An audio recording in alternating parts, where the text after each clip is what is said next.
What's crack-a-lackin', Panthers? We have news about homecoming, senior vaccine, and more. And your WTMR News starts now.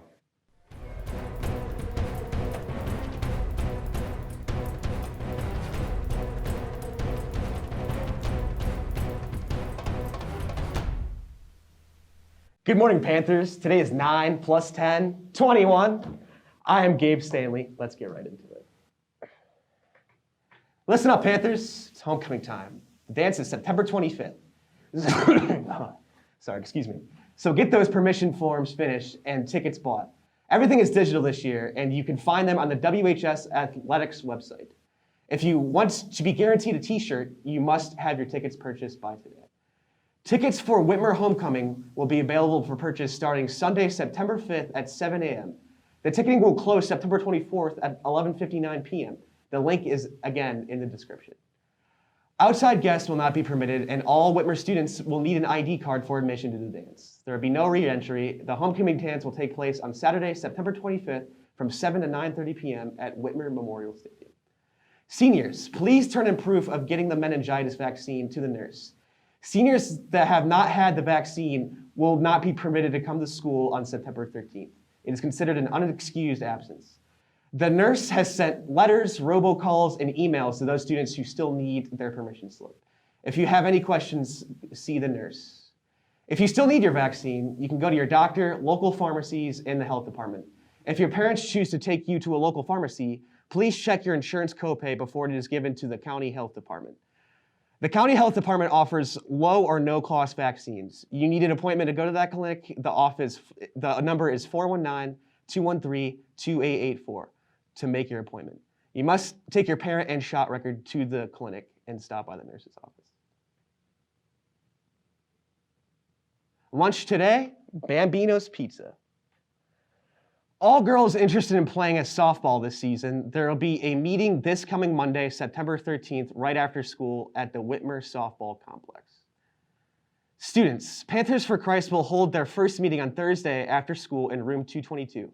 All are welcome. Hope to see you there.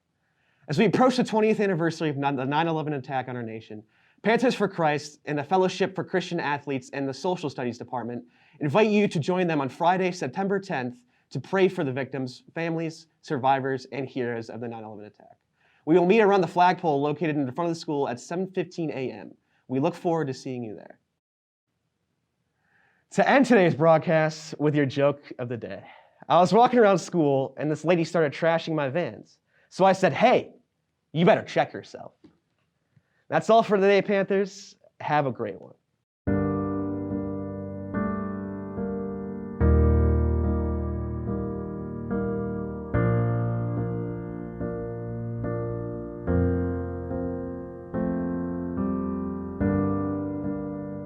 I remember 9/11. I was a teacher just down the hall, and I was off during the time. It was my morning period. I was in planning, and I had the television on. Each of these rooms used to have a television up in the corner, and I remember just flicking it on, and there was a news report about a plane that had hit a tower in New York, and I was watching it, and my first thought was, you know, my God, anybody above that plane is never going to get out of there. They can't get a fire person up there that high, and they can't get rescue people to that. And that was my first thought. This is a horrible, tragic accident.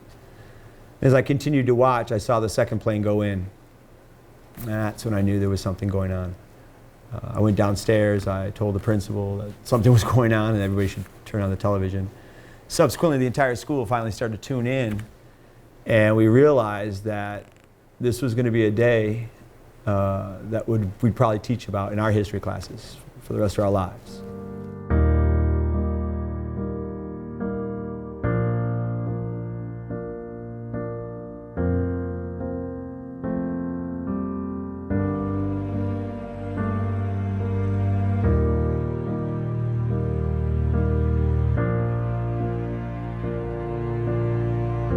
Approximately 8:45 when that first plane hit, our students are coming in. You know, our babies are coming into the building, and I remember a teacher coming across the hall and telling me a plane hit the tower, the first tower, and my only thought was, okay, never did it cross my mind that this was an attack on America. It was more about, man, a small plane, an accident. something along those lines, not quite comprehending that it was the magnitude of what it was at that moment. So we turn on TVs. That's a natural instinct. We turn our TVs on and we're watching as the students are coming in, and there's some questions being asked, but again, they're more excited about starting their day than anything else. When the second plane hit is when reality hit in, and we realized that we were under attack. And what a difficult moment, in that your country's under attack, right? And you worry, the personal level is you're worried about your family. I had an 8-year-old son at the time at Trilby Elementary. My wife is teaching over at Jackman Elementary, and you think about it, it's very natural and normal for all of us to worry about our family at that moment in time. But your heart goes out to the people that were involved in these horrible, tragic situation. But then you also you're vacillating between those feelings and making sure your elementary kids are protected, not only safe in the building, but protected from the information, because the unknown is so difficult for when we have 5 to 12-year-olds.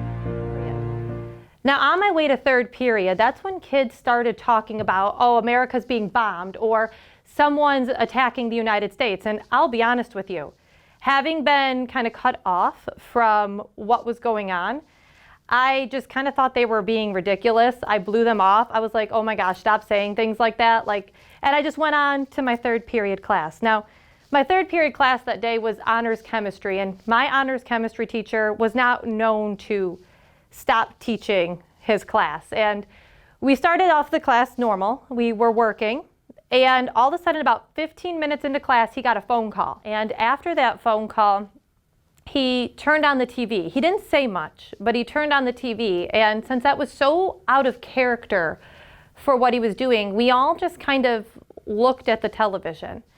We stopped balancing equations, we stopped doing our work, and we all just watched what was going on. No one really said anything that I can remember, and the rest of the class was silent. And then I went on to lunch, and honestly, lunch was really quiet that day. People were very unsure. I remember some people being scared. I remember a lot of people just dealing with that uncertainty and just that silent manner.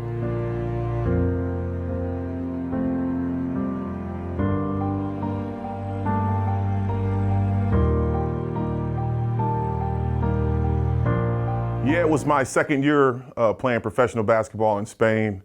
I was in a city called Manresa, just outside of Barcelona.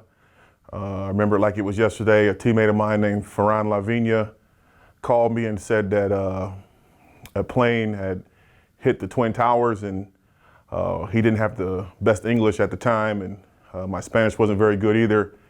And just remember him saying that and thinking to myself, there's no way a plane could hit the Twin Towers, because it's really not close and you shouldn't be flying that close to there. And end up turning on CNN. I remember I only had maybe 2 English channels at that time, and turned on CNN, and they were showing what I thought was a replay at the time, and actually was a live video of the second plane hitting. And I thought it was a replay, and just gave me a sick and eerie feeling. And then looking back, and I can remember those poor people jumping off the side of the building. And Europe, they don't censor the TV or don't censor the news, so I can remember showing that. It just gives me a sick feeling to my stomach, and just a tragic, tragic event in our history. And just pray for all those families that lost their lives in the building, all the rescue workers that were so brave and going in there to try to help everybody.